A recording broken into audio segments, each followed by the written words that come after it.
Hexagone 2020.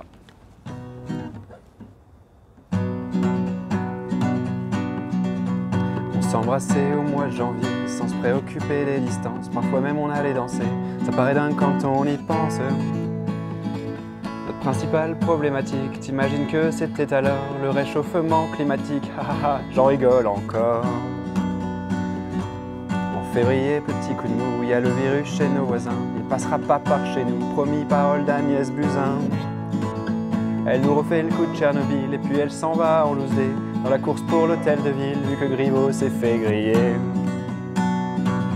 En mars, la guerre est déclarée, tout le monde en ordre de bataille, c'est-à-dire devant la télé, à regarder si bête Ndiaye.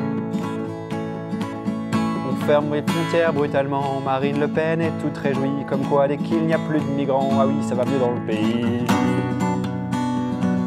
À 2020 dans l'Hexagone, on peut pas dire que ce soit la fête.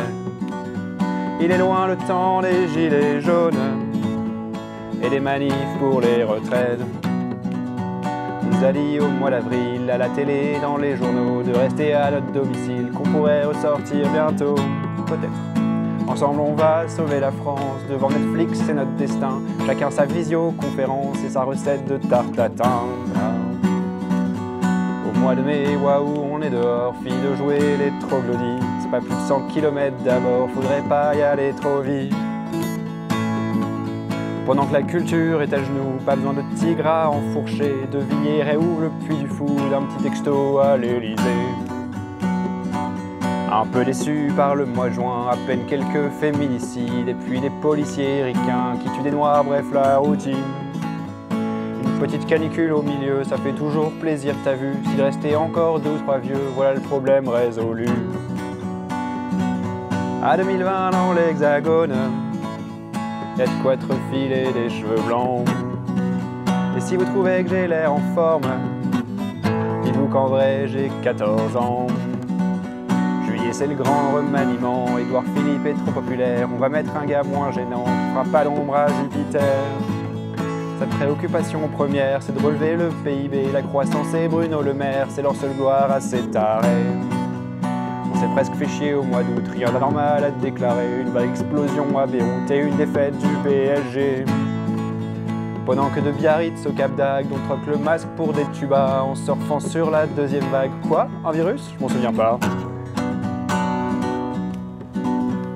Septembre fini la bamboche, c'est l'heure de la rentrée scolaire, dans une classe avec 35 mioches, vive le protocole sanitaire.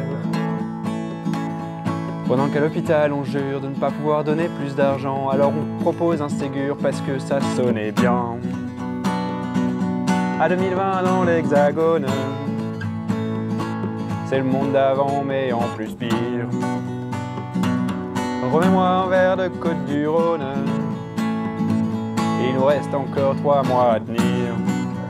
Octobre inédit depuis la guerre, un couvre-feu est instauré. Si j'avais le droit de voir ma grand-mère, ça nous ferait un truc à partager. Rajoute là-dessus les attentats et tous les commentaires débiles. Là c'est un peu trop pour moi, j'ai fini tous les Lexomil. En novembre, ah bah c'est maintenant, on est au top de l'euphorie. Reconfinement comme au printemps, sauf qu'on peut aller chez Darty. Pendant qu'on est tous confinés, il passe une loi sécuritaire qui nous interdit de filmer toutes les violences policières. Ça n'existe pas pourtant. Faudrait peut-être mieux qu'on s'arrête là, même s'il nous reste le mois de décembre. Je préfère brûler mon agenda, car j'imagine pas ce qu'on va prendre. Inondation, tremblement de terre, peut-être une invasion de martiens, ou encore pire, Michel Drucker qui claque le soir du 31. À 2020 dans l'Hexagone, c'était une belle aventure humaine. Profitons-en car si ça se trouve, y a plus d'humains l'année prochaine.